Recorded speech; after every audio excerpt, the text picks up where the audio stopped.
A little bit of this Avenue news to begin with, this foray into the United States. Exactly what's the play here? Sure. First of all, there's been a lot of news about companies retreating from Western Canada. Here's a great story about a company that's been doubling down, tripling down its investment in Western Canada, principally in Alberta and Saskatchewan. Avenue Living's headquartered in Calgary. Just in May, they had $1 billion worth of investments in multifamily residential, and now they're at $1.5 billion. 9,000 suites now, 9,000 doors, moving to 10,000 through the year. But you're quite right. The plan is, and there'll be an announcement soon about two new funds, actually, very soon, two new Avenue Living funds. One to focus on taking the model, the Avenue Living model for expansion into the United States, into the Midwest, into Western states, into states whose demography and economies look a lot like Western Canada does. So that's one expansion. The other will be into self-storage, or as mini storage as some call it, and it's a great success story. I'm honored to be a part of Avenue Living because they're going to continue to invest. Yeah, Oh, sorry, continue. Well, they've invested about $100 million in 6,500 suites here, in the not very recent history, and I guess that's part of the story. The model here is workforce housing, but modern and renovated and quality suites in that workforce price point, and we found a real opportunity for some success there, not just for returns, but in providing that kind of housing. And I think we're very hopeful about how that will apply now in Western markets and Western U.S. markets that look a lot like Alberta and Saskatchewan from an economic standpoint. Workforce housing sounds like it's most profitable, obviously, for an outfit like this if the economy is strong. It just struck me as interesting that I know there's a strong base here in Canada for Avenue, but at the same time that the growth is in the United States. Is that sort of a reflection of the current economy in Western Canada, and perhaps the opportunity won't be here again to grow until it turns around? Well, I think you'll see both. I think you'll see this expansion into the United States does not come at the expense of Avenue Living continuing to expand and invest in Western Canada. As I noted, we're at about 9,000 doors right now, and their plan is to get to 10,000 this year in Western Canada. So this is a sort of a two-track expansion that'll be coming into the U.S., well, really three tracks, into the U.S. and into Western Canada and multifamily, but also into self-storage. And I think there's other reasons to be optimistic about the economy in Western Canada, and that's owing to some attendant strength on the protein side of things. I think you'll find that the cattle industry has got some modest optimism right now in terms of potential demand and prices going forward, driven largely by what's happened in China on the swine side of things. I think it's true even for the energy sector, for oil and gas.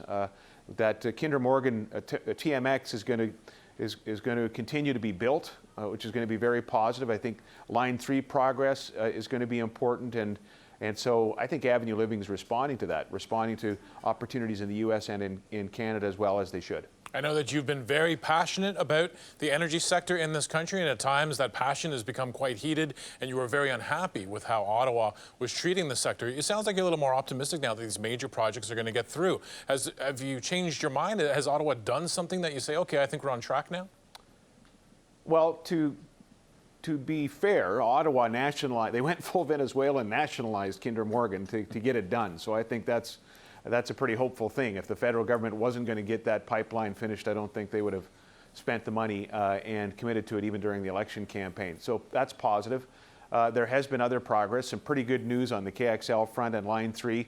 That's not necessarily related to the federal government, but those are positive developments. I do think the federal government needs to do some more work, especially on C-69 and C-48. I think those need to be repealed or substantially changed because they might preclude pipelines from going forward in the future. We know that carbon tax went up January 1. I think there's a disproportionate and negative impact of the carbon tax on our foundational sectors in Western Canada. So there is still much improvement that's needed. Now, we'll see if the appointment of a brand new deputy prime minister, who the prime minister wants to forge better relations in Western Canada and perhaps address some of the reasons, the economic related reasons for Western alienation. I hope that's a positive thing.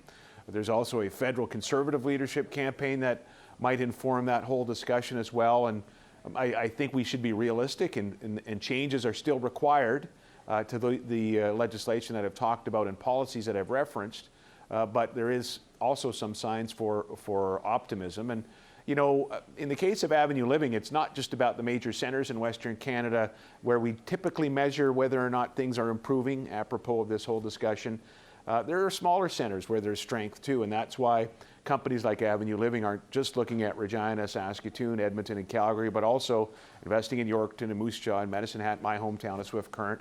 So there, you know, the story of Western Canada's economy in 2020 is going to be written in not just the major centers or one sector, but across the piece, including in the sector of the economy that Avenue Living is a leader in in the country. Before I let you go, you mentioned that by the end of June, or at least when Parliament resumes, that Prime Minister Justin Trudeau, his deputy PM, Chrystia Freeland, will be looking across the House at a different opposition leader. Any chance the Conservative leader would be you? No, I tweeted something about that out very early on after Mr. Scheer stepped down. I appreciate that you'd ask about it, but I struggled with the one official language that's my mother tongue for starters, and secondly, I'm not interested. I'm grateful. I had the dream political job in Canada. It's not being Prime Minister; it's being Premier of Saskatchewan, and I had the honor of doing that for 10 years, and I'm enjoying the private sector as well. So I'm going to be watching it carefully. I mean, I think. You know, some of the candidates that have been talked about are very interesting. I think Pierre Poilievre is an interesting candidate. If Mr. Charest is thinking about it, another very compelling, you know, an interesting candidate. I'm not sure where Ron is at on it. I haven't spoken to her, but she, as I tweeted out, would be formidable as well. And so I'm going to be paying attention, but very much from the sidelines. It's always great to get hit. It's always great to catch up with you later this year. In the coming months, we'll talk about what's going on and who gets into that, throws their hat in the ring. We'll have a little political discussion.